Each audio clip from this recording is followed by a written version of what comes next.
जय हिंद दोस्तों। स्वागत है आप सबका अपने प्यारे यूट्यूब चैनल नॉलेज ग्रंथ में। आज हम आपको एक ऐसा टॉपिक बताने जा रहे हैं जो आपकी परीक्षा और इंटरव्यू दोनों में उपयोगी साबित होने वाला है। आज हम पढ़ेंगे कि कौन है ये तालिबान, तालिबान का इतिहास, कैसे ये इतने शक्तिशाली हो गए और एक डेमोक्रेटिक कंट्री को कैसे डिक्टेटरशिप में बदल दिया। हम जानेंगे तालिबान के उदय से लेकर अफगानिस्तान में तानाशाही तक के सफ़र को। तो जुड़े रहें ऐसे ही महत्वपूर्ण वीडियो के लिए और हमें अभी ही फॉलो करें और सब्सक्राइब करें। अगर आपको पीडीएफ चाहिए तो आप हमारे टेलीग्राम चैनल को भी फॉलो कर सकते हैं। तो चलिए शुरू करते हैं। सबसे पहले हम जान लेते हैं कि कौन है तालिबान। इसे समझने के लिए हमें 1980 के अफगानिस्तान को समझना होगा। तालिबान के उदय से पहले अफगान गोरिल्ला, जिन्हें मुजाहिदीन भी कहते थे, वो यूएसएसआर, जिसे आज रशिया कहा जाता है, से लगातार 9 साल अपने देश की आज़ादी के लिए लड़ते रहे। यहाँ तक कि उन्होंने सोवियत संघ से लड़ने के लिए हथियार और पैसा CIA तो आप जानते ही होंगे, सेंट्रल इंटेलिजेंस एजेंसी, जो यूएसए की एक सीक्रेट एजेंसी है, उसके द्वारा लिए। जैसा कि आप सब जानते हैं कि सेकेंड वर्ल्ड वॉर के बाद से यूएसए और यूएसएसआर में ज़्यादा कौन शक्तिशाली है, इसे लेकर कोल्ड वॉर आज तक चल रहा है।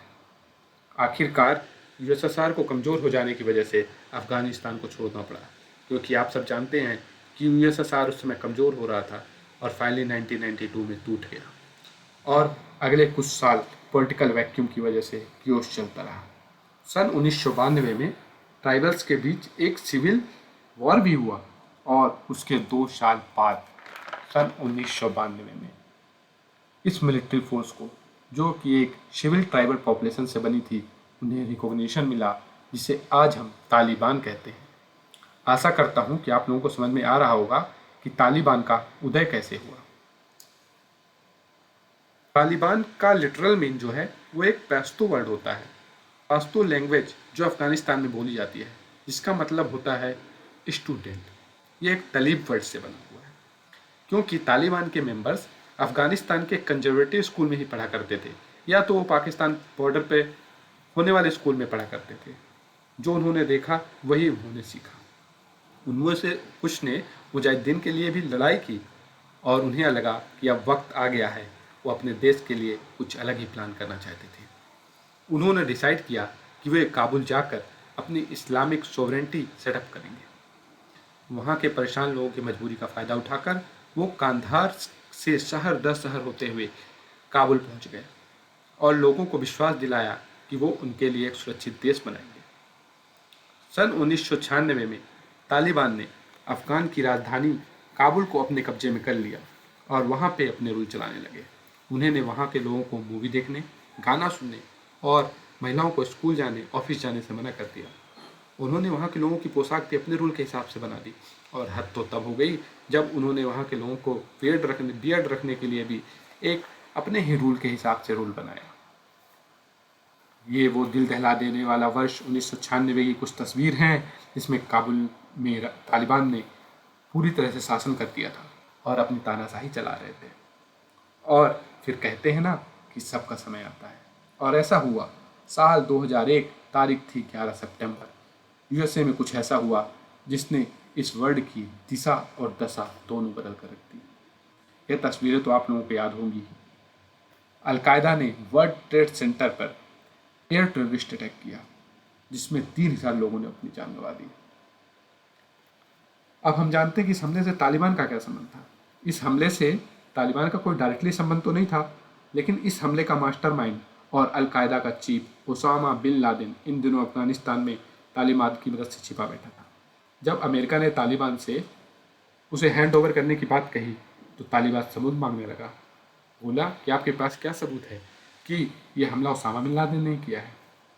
आखिरकार मजबूरी और बदले की भावना ने अमेरिकी सरकार को मजबूर कर दिया कि वह अफगानिस्तान में घुसें और कुछ ही महीने में तालिबान को अपनी तानाशाही छोड़नी पड़ी।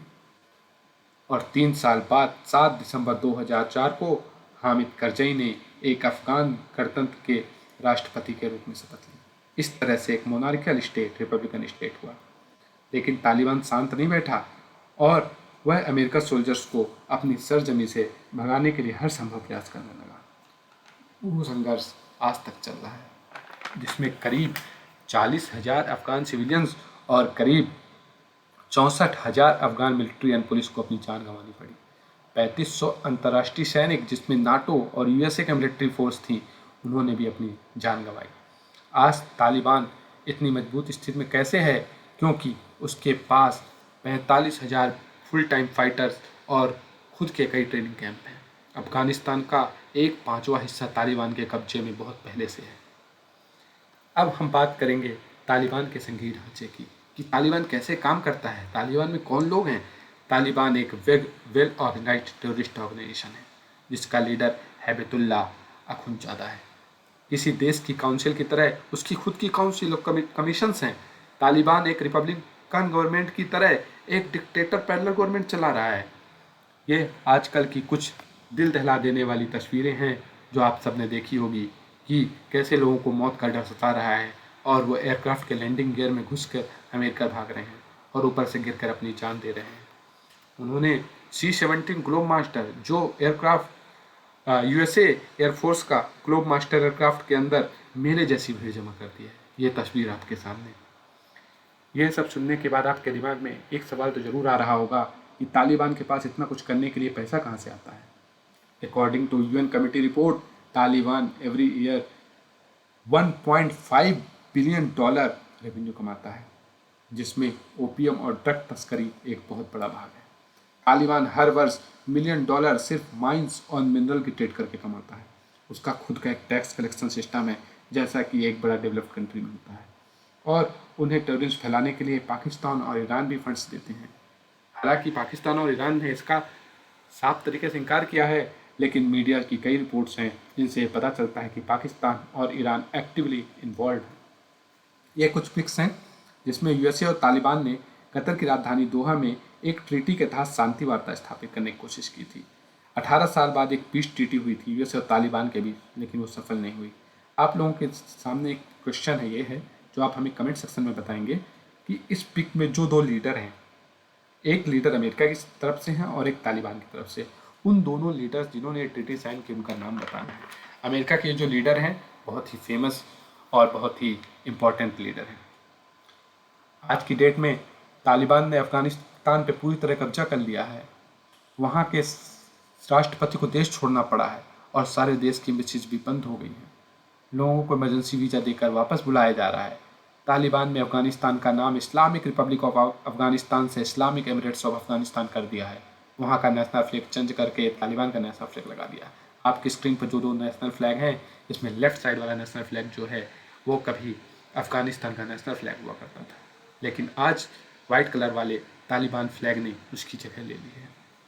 पूरा वर्ल्ड बस अभी यह कोशिश कर रहा है कि किसी तरह अफगानिस्तान एक तानाशाह राष्ट्र होने से बच जाए। आप लोग की क्या राय है? भारत को क्या करना चाहिए और भारत का इसमें क्या महत्वपूर्ण कदम होना चाहिए, और अगर ऐसा होता रहा तो भारत पर इसका क्या असर पड़ेगा? ये आप हमें कमेंट सेक्शन में बताएंगे और हमें ये ज़रूर बताइएगा कि आपको वीडियो कैसा लगा। आपको अगर किसी टॉपिक पे वीडियो चाहिए तो कमेंट सेक्शन में ज़रूर बताएं। हम पूरी कोशिश करेंगे कि हम उस वीडियो के बारे में, उस टॉपिक के बारे में वीडियो बना के आपको पूरी जानकारी दें। और जल्द ही हमारा यूट्यूब चैनल फॉलो करें। Thank you for watching our YouTube channel. Thank you all. God bless you.